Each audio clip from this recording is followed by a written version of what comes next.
Okay, hey there guys, so let's get right into this one. This war is going to be a little bit quicker, still a fair bit of action, but it's definitely not as long as like some of the different wars I've had this season. Some of the different recordings I've taken, I look back at it on my phone, I'm like, oh, that's a lot of screen recording. But again, here I have to split a couple paths. If you notice, there's someone with me here. So I was not told to put my white magneto on this toad here. So it's a conflictor toad.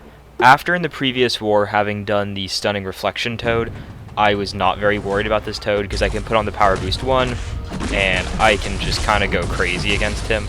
I'm just going to go straight for my blitz phase that I can always remove his stuff. And again, his AI was a little bit annoying with some of the specials, but it wasn't like too bad. And right here I'm going to build up an extra armor.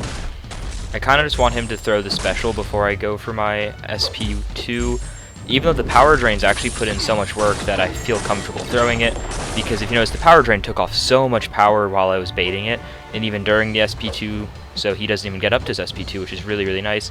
And right here, I'm just like, I'm at full health. I'm just going to go for it. I think I stopped baiting in just a second here, because I'm like, yeah, he's at 15%. Single combo doesn't do it. It almost pushes him to SP3 actually, so I play very safe on the punish there of that heavy. I should have remembered that he had the conflictor and I shouldn't have parried. I should have baited out the heavy instead. Fortunately, he doesn't end up punishing me there. He doesn't, like, I'm not late on dashing in or something. So I applied my white magneto here. When I actually saw the path, that was actually the path I thought I was going to be on, but I thought I was also going to get assigned the I-bomb. But we had someone else with a better champion. I'm trying to remember who it was, but it was a very good poison immune champion, so it just worked out a little bit better to have them take that with the I-bomb, rather than having me like Archangel it and worry about poisons, or using Nimrod and worry about baiting a ton of specials. So here with the white magneto, it's kind of a weird interaction. Wait, is it because, no, he's stun immune, I think, during it, right? Typically, if you parry him and he does the thing where he obliterates you, it's like, is it just called Obliterating Strike? You can't stun him with a normal stun, but if you use the white magneto, it stuns him. So you don't even need the horseman to take an Annihilus as long as you actually just hit your parries, which fortunately, even though I missed one, it was fine. Yeah, that was a pretty simple fight. It's rank 4 Archangel just blitzing fights. They go so fast with Archangel at rank 4. Yeah, it's absolutely insane what he does, honestly. Like, just, you're so quickly up to, like, 8k neurotics, and then you still have, like, all your bleeds and a couple spare poisons going. Here, this is a node I've done plenty of times. All I really want to do with Nimrod here for this apocalypse is get off his first set of prowess as quick as I can, so that I don't have to worry about him going unblockable at any point.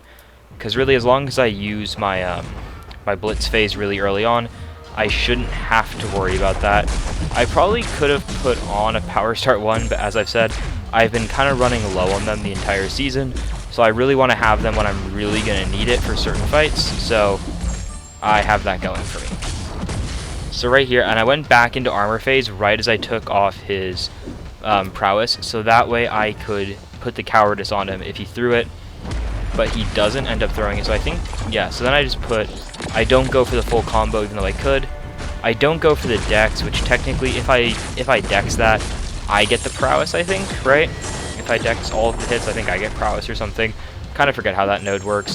But I just go into blitz phase and I just remove all of his prowess that he got from that.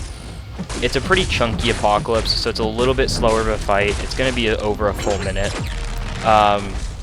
Currently, this fight would definitely go a little bit faster for me. You'll know what I'm talking about once I get to this most current war, or if I show that video. But I did have suicides on for that. But yeah, that was a bit of a slower Nimrod fight. Apocalypse doesn't have the most prowess. He's a very good Apocalypse counter because you lower all the block damage, you have the armor, but in and of itself, he doesn't like spam remove heals or prowess from Apocalypse, so it's actually not like the best Apocalypse counter, but I really like it because he's super, super tanky for it. And then I just have this Doom here. I think I swap over to an Invul for this because, just in case. My block had been a little bit funny, you know, with Archangel. I'd been messing it up a few times. So yeah, I just was playing it a little bit cautious in case I get like medium into a heavy. I don't have to worry about it. Nice and easy, you know? So then I'm going to take this Doom. It's not really much of a hard fight with Horsemen. That first heavy's a little bit unlucky on the RNG, especially that second heavy. That second heavy's actually really bad. Like those first 3 interactions, I should have gotten more poisons and bleeds. Right there, I kind of threw because I parried his SP1, but it didn't go unblockable. And then I ate the 2 last hits to get rid of 2 indestructibles. Luckily, though, it's not really like his SP1 would have hit hard if I didn't have indestructible on. And I'm just waiting it out. I was threatening my alliance mate here that I kind of wanted to steal this Chavez. I was kind of thinking about not putting the white Magneto on Doom and then stealing Chavez, but I don't like stealing fights because it's just not something that's fun to do, you know? Like, you don't always get the most fights per war, so when someone steals it when you have a low fight, it kind of sucks. Okay, the score. Insanely tight. I think this one went really back and forth. I think we had like a really early death, and so we were kind of worried for like a little bit. I'm trying to remember exactly, but I think it was something like that where we were a little bit like worried at first, but then they died a couple more times, so it's all good. But they played very well. 4 deaths that's enough to win against most alliances, and on a bad day for us, or not even a bad day, just like a day where we're not like going hard, 4 deaths could honestly beat us, right? Like, you know, 4 deaths is very, very low. And under 9,000 seconds, that's actually a little bit slow for KX9. They're usually really, really fast with their fights.